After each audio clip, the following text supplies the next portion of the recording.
Là, on le voit. Oui, voilà, on le voit et on peut commencer à le décrire. Alors effectivement, si on part de la gauche, donc c'est-à-dire sur ce camembert, comme on dit dans notre jargon, parce qu'il a une forme de demi-camembert bien de chez nous, on a The Left, qui est donc la gauche radicale avec 36 sièges, groupe auquel appartient LFI. Vous avez les sociodémocrates avec 139 sièges, c'est le deuxième parti en nombre au Parlement auquel appartient le PS de Raphaël Glucksmann avec 139 sièges. Vous avez les Verts avec 52 sièges, Renew avec 80, donc Parti Renaissance. Le PPE qui reste le premier parti du Parlement européen avec 184 sièges. ECR, alors là, c'est là que commence l'extrême droite et vous voyez, on est aux 2/3 du Parlement déjà. L'ECR auquel appartient Fratelli d'Italia ou encore Droit et Justice en Pologne avec 73 sièges. ID auquel appartient le Rassemblement national en France avec 58 sièges. Vous avez, alors ici c'est marqué non inscrit, mais c'est plutôt divers extrême droite avec 45 sièges, puisqu'on y retrouve par exemple le Fidesz de Viktor Orban ou encore l'AfD en Allemagne. Et enfin, vous avez les indépendants et non inscrits avec 53 sièges. Donc, pour résumer, l'équilibre global des forces au sein du Parlement européen n'est pas tout à fait bouleversé. On va y revenir dans un instant.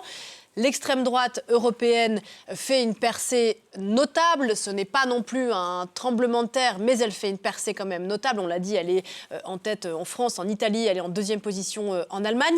Quel est son agenda à cette extrême droite européenne ? A-t-elle un agenda d'ailleurs ? Alors, ça revient à poser en réalité une double question.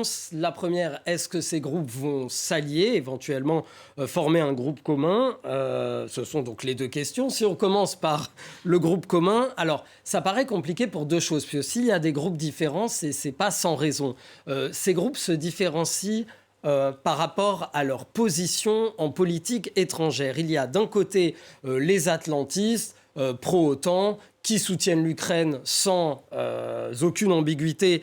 Et là, vous avez le groupe donc de Fratelli d'Italia, le groupe ECR, dans lequel il y a droit et justice, et on le sait, la Pologne en première ligne dans cette guerre en Ukraine. Et d'un autre côté, vous avez ceux dont le soutien est beaucoup plus mesuré vis-à-vis de l'Ukraine, dont les critiques sont beaucoup plus vives à l'encontre de l'OTAN. Et là, c'est le groupe ID, Identité et Démocratie, groupe dans lequel il y a la Ligue de Matteo Salvini, mais il y a surtout le Rassemblement national de Marine Le Pen. Et enfin, vous avez ce troisième groupe de 47 députés qui est un petit peu disparate, mais dont, pour ne parler que du Fidesz, par exemple, de Viktor Orban en Hongrie, est franchement pro-russe. Donc, faire un groupe commun paraît compliqué. En revanche, ce qui est très possible, c'est qu'ils s'allient ponctuellement sur des thèmes que là, pour le coup, ils ont tous en commun, et effectivement fassent pousser des sujets au Parlement européen concernant des sujets, donc des décisions concernant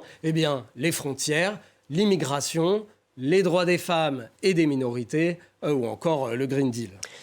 Maintenant, Bilal, si on regarde à nouveau donc, la composition de ce Parlement européen issu des élections de ces derniers jours en Europe, on constate que les trois grandes forces de ce Parlement, le PPE, donc le centre, la droite républicaine et les sociaux-démocrates restent, elles l'étaient déjà dans le Parlement sortant, elles restent majoritaires.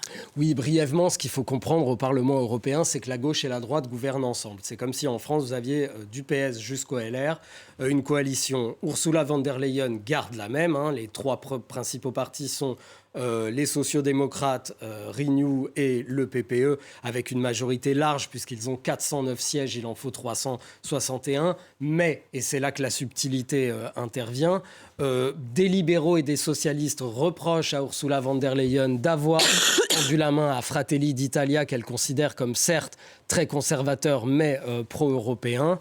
Et ça, c'est pas dit qu'il continue à la soutenir dans sa réélection, puisqu'elle va avoir besoin des voix de Fratelli d'Italia pour sa réélection.